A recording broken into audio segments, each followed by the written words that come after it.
আসিফ এবং জোরার ইনিংসে আরও একবার ওয়েস্ট ইন্ডিজ বধ করলো নেপাল। তাদের দ্বিতীয় টি20তেও জয় তুলে নিল নেপাল ওয়েস্ট ইন্ডিজের বিরুদ্ধে।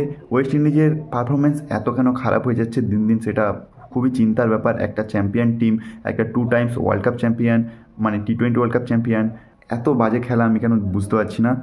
ওদের পারফরমেন্স অত্যন্ত জঘন্য ছিল।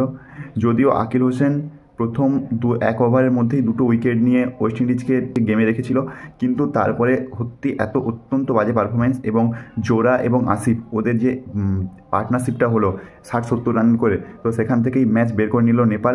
এবং নেপালের ব্যাটিং থেকে শুরু করে বোলিং এবং ফিল্ডিং আউটস্ট্যান্ডিং। ওদের টোটাল 10টা উইকেটের মধ্যে টোটাল 7টা উইকেট ওরা ক্যাচেই নিয়েছে। ওরা 7টা ক্যাচ ধরেছে একটা ম্যাচে এবং একটা ক্যাচও ড্রপ করেনি। এবং আমি জানি না ওয়েস্ট ইন্ডিজের ম্যানেজমেন্টের মধ্যে কী চিন্তা চলছে বা কী ভাবা উচিত এদের। এইভাবে করে তো খেললে এরা সামনে টি20 ওয়ার্ল্ড কাপেও চান্স পাবে কি না বা কতটা ডোমিনেট করতে পারবে সেই বিষয়ে সন্দেহ আছে। সত্যি এটা খুবই চিন্তার ব্যাপার। একদিক থেকে যেমন একটা ক্রিকেট অ্যাসোসিয়েটিং নেশন এভাবে ডাউনফলের দিকে যাচ্ছে, এবং এখানে আরেকটা এশিয়ান কান্ট্রির মধ্যে আরও একটা টিম যে আস্তে আস্তে করে নিজেদেরকে পাকিস্তান এবং আফগানিস্তানের সঙ্গে কম্পেয়ার করার মতো ক্রিকেট খেলা শুরু করেছে, এবং তাদেরও উন্নতি হচ্ছে যেমনভাবে ঠিক আফগানিস্তানের হয়েছিল। তো সেখানে তোমাদের কি বলার সেটা অবশ্যই কমেন্ট সেকশনে জানিও।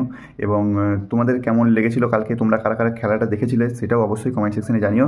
আর যারা যারা ক্রিকেট রিলেটেড সমস্ত রেগুলার আপডেট পেতে চান তারা চ্যানেলটাকে সাবস্ক্রাইব করে রাখুন। ধন্যবাদ।